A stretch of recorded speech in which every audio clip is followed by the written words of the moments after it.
अस्सलाम वालेकुम respected viewers. हमल में ज़्यादतीज़ की वजह से माँ और बच्चे में क्या पेचीदगियाँ हो सकती हैं, ये है हमारा आज का टॉपिक और मैं हूं doctor Mohammad Ramzan Ansari, assistant professor of paediatrics and family medical specialist. माँ को जब हमल के दौरान डायबिटीज़ या शुगर का मसला हो जाता है तो उसमें उसमें असल वजह ये होती है कि माँ का जिस्म इंसुलिन को रिस्पॉन्ड करना बंद कर देता है। इंसुलिन रेजिस्टेंस आ जाती है। तो इंसुलिन ज़्यादा होने के बावजूद जिस्म में ग्लूकोज ज़्यादा होता है। माँ के जिस्म के खुलिये इंसुलिन को रिस्पॉन्ड नहीं कर रहे होते और ग्लूकोज को इस्तेमाल नहीं कर रहे होते। इस वजह से इंसुलिन भी ज़्यादा होती है और ग्लूकोज भी ज़्यादा होता है। ये इंसुलिन ना सिर्फ माँ के अंदर ज़्यादा होती है बल्कि ये बच्चे के अंदर भी जाती है प्लेसेंटा के रास्ते और बच्चे के तमाम तरह अज़ा का साइज़ बड़ा कर देती है और बच्चे का साइज़ भी बड़ा कर देती है। और हाई ग्लूकोज लेवल जो होता है माँ के खून में, ये भी बच्चे को मिलता है और बच्चे के जिस्म में ग्लूकोज हाई हो जाता है और बच्चे के जिस्म में फैट यानी चर्बी ज़्यादा जमना शुरू हो जाती है, जिसकी वजह से बच्चे का साइज़ बहुत बड़ा हो जाता है और बच्चा आदी हो जाता है हाई ग्लूकोज लेवल के। अब बच्चे का साइज़ जब बड़ा हो जाता है तो ये डिलीवरी में प्रॉब्लम पैदा करता है, बच्चे को मुश्किल से डिलीवर कराया जाता है, जिसकी वजह से बच्चे के दिल की धड़कन बाज़ का रुक जाती है, बाज़ का दिमाग की तरफ खून की गर्दिश रुक जाती है।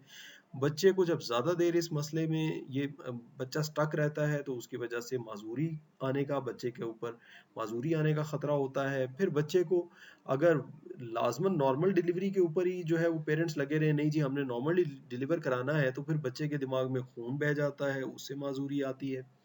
अगर बेबी का साथ डिलीवर भी हो जाए तो शोल्डर फंस जाता है, शोल्डर डिस्टोशिया कहते हैं इस कंडीशन को डिलीवरी के दौरान और उससे ये होता है कि गर्दन के मोरों से निकलने वाले आसाब जो है उनके ऊपर खिंचाव आता है और वो आसाब टूट जाते हैं जिससे बच्चे के अपर लिम्स यानी बाजू जो है वो पैरालाइज हो जाते हैं, एक बाजू या दोनों बाजू और कॉलर बोन जो है वो फ्रैक्चर हो जाती है।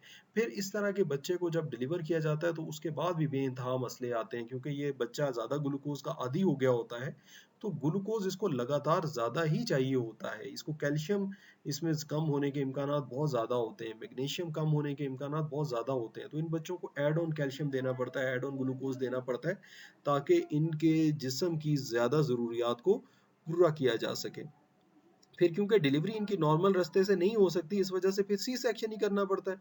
तो एक कॉम्प्लिकेशन नहीं है, बेइंतहा कॉम्प्लिकेशन इनके सिर्फ साइज की वजह से हो जाती है। अब अगली स्लाइड्स में मैं ये बताऊंगा कि और भी बेइंतहा कॉम्प्लिकेशंस होती हैं इस इंसुलिन रेजिस्टेंस की वजह से या ग्लूकोज ज़्यादा होने की वजह से जिस्म में तकरीबन जिस्म का हर उज्व मुतासर होता है। बच्चे मेल फॉर्म पैदा होते हैं और उसमें एक मेल फॉर्मेशन उसको कहते हैं कॉडल रिग्रेशन सिंड्रोम जो कि इस पिक्चर में शो हो रही है। इसमें बच्चे का पेल्वस और नीचे वाले दोनों टांगे जो हैं, नीचे वाला धड़ वो बहुत ज़्यादा कमज़ोर होता है और बच्चे का वज़न सँभालने के काबिल नहीं होता और बच्चा ज़िंदगी भर माज़ूर रहता है। ये भी इसकी एक किस्म है।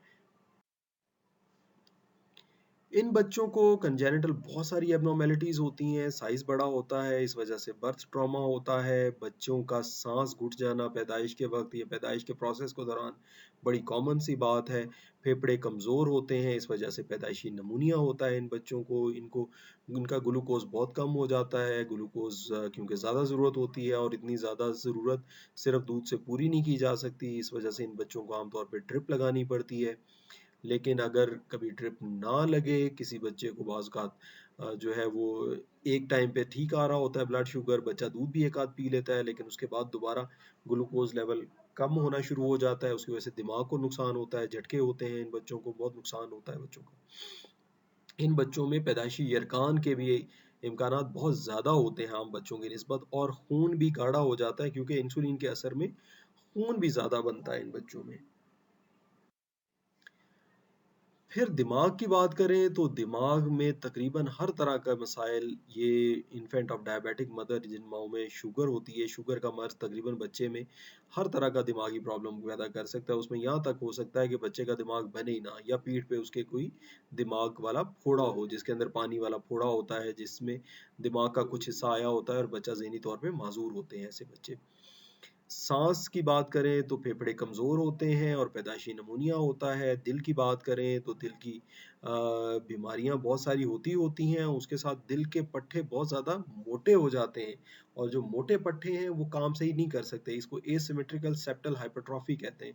यानी जो दिल के वेंट्रिकल्स को आपस में एक-दूसरे से जुदा करने वाला जो सेप्टम है, वो मोटा हो जाता है और उसकी वजह से खून को दिल से बाहर जाने में रुकावट पैदा हो जाती है और मसाइल पैदा होते हैं। गुर्दों की बात करें तो गुर्दों में ऐसा हो सकता है कि गुर्दे बने ही ना, ये भी हो सकता है गुर्दों में पानी भर जाए या गुर्दों से निकलने वाली नाली एक ना हो, 2-2 हो नालियाँ और ये 2-2 नालियाँ काम नहीं कर रही होती, ये एबनॉर्मल नालियाँ होती हैं और इनमें पेशाब जो है वो रुकता है, ठहरता है या ये हो सकता है कि गुर्दों के अंदर बहुत सारे सिस्ट हों।